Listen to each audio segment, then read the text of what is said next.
Alright,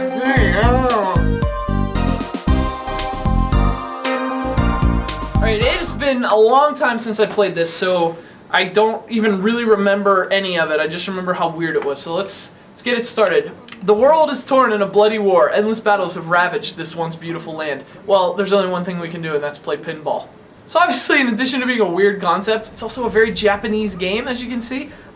Which generally that means it's not a recipe for success in the States. So it was one of those games that, looking back on it, has become kind of a GameCube cult classic. Boy, I can't wait to get into this thing. I don't remember it. This is gonna be like playing it for the first time all over again. I'm actually pretty pumped about it.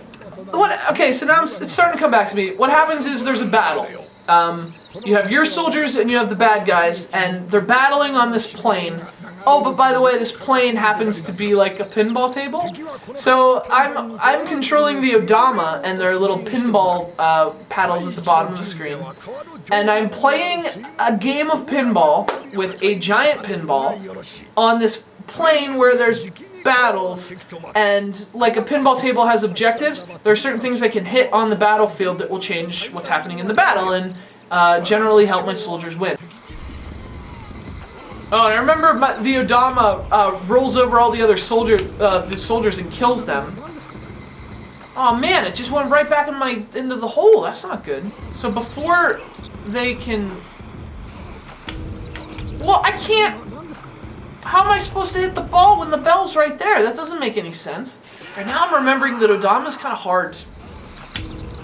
There we go. Now we're rolling over some people. Hell yeah! There, and I hit the thing!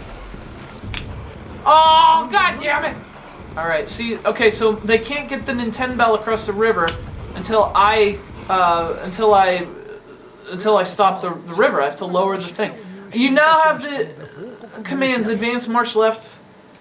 Alright, yeah, let's practice, because I think this is where the voice commands come into play. Advance! Yeah, there we go. March right! Okay, now it's not working. March right! March right! March right's not working. I need more troops out there. We gotta have more reserves. All together now. Protect the bell. There we go. That's gonna lay waste to their whole army. Yeah, you're done for. Protect the bell, boys. Oh, come on, man. That's the thing about Odama. It's voice-controlled pinball, which is hard enough to do right. But it's also voice-controlled pinball that's also a strategy game. And it's just really hard. Our morale is low. We need to put some troops out there. And then the crappy thing is that there is friendly fire. Like if you run over the troops with the Odama, your own troops, that kills them, and then you just die. I can't get past level 1. This is f***ing ridiculous. Wish my soldiers would get the f*** out of the way of the giant ball. Like, how do you miss the giant rolling pinball? Get the f*** out of the way, dude. March right. Alright, the X button's not working. We're just gonna have to accept that and move on. I mean, Odama's a game that, like, I'm really fond of conceptually. I think it's a great idea. But it's one of those games that just, like, why does it have to, like, why? Why does it have to be so hard? Why? Like, why? Look how many enemies they have. It's ridiculous. There we go. Why don't you suck on that? Oh, I got 51 seconds, but I'm so close. This is bullshit. Like, I destroy their entire army, and then there's already way more of them than me. This fucking sucks.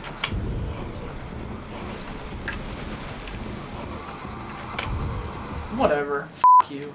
This was supposed to be a review. But it's become quite clear to me that it's turned into observations and frustrations, and I didn't even mean for it to happen that way. I went into this with a pure heart, thinking, let's review this game that I remember from my fun days in college, and we played it. Press forward. Press forward. Holy f***ing Christ, we finally did it. Look at the guy in his underwear finally carried the belt where I told him to. Victory is mine. This is the site of our second battle, and a difficult one it will be. Oh, boy, that's a nice change of pace. Hey, you know what would help? If you could hear me when I talk. If it's possible to hate something and love it at the same time, Odama is that thing. I love the concept. Like I said, it's the most GameCube thing I've ever heard. But maybe it also takes it a little too far. Now I got the Mighty Ducks coming at me in a flying V. I got Coach Gordon Bombay in a samurai helmet. I don't know what the hell's going on. Well, now I have to rally to grab the ladder. Oh, that's great. Whatever, I'm done with this shit. But I gotta tell you, I'm tapping out on Odama. Because Odama, playing it now again for the first time in almost a decade, has reminded me of a lot of things. One, it's reminded me of Odama. Two, it's reminded me of the frustrations of being a GameCube owner. And three, it's reminded me that nostalgia is just a trifling whore. And you remember things and you think they're great because you remember the good things about things. But then you play it and it's like, now I remember getting really mad and throwing things. Hey, all the really good things I said about Odama earlier in this review, I said them through this, so you heard something different. Like, this is how it worked. What you heard was, Odama's really cool and it's a cult classic and everyone should buy it if you see it. But what I really said was, God damn it, Odama! It's Odama for the Nintendo GameCube. Thanks for sending it in, Odam. I don't even remember. Ohad from California, thanks for sending it in, Ohad. The world is torn in a bloody war. What it doesn't tell you is that's mostly because of Odama!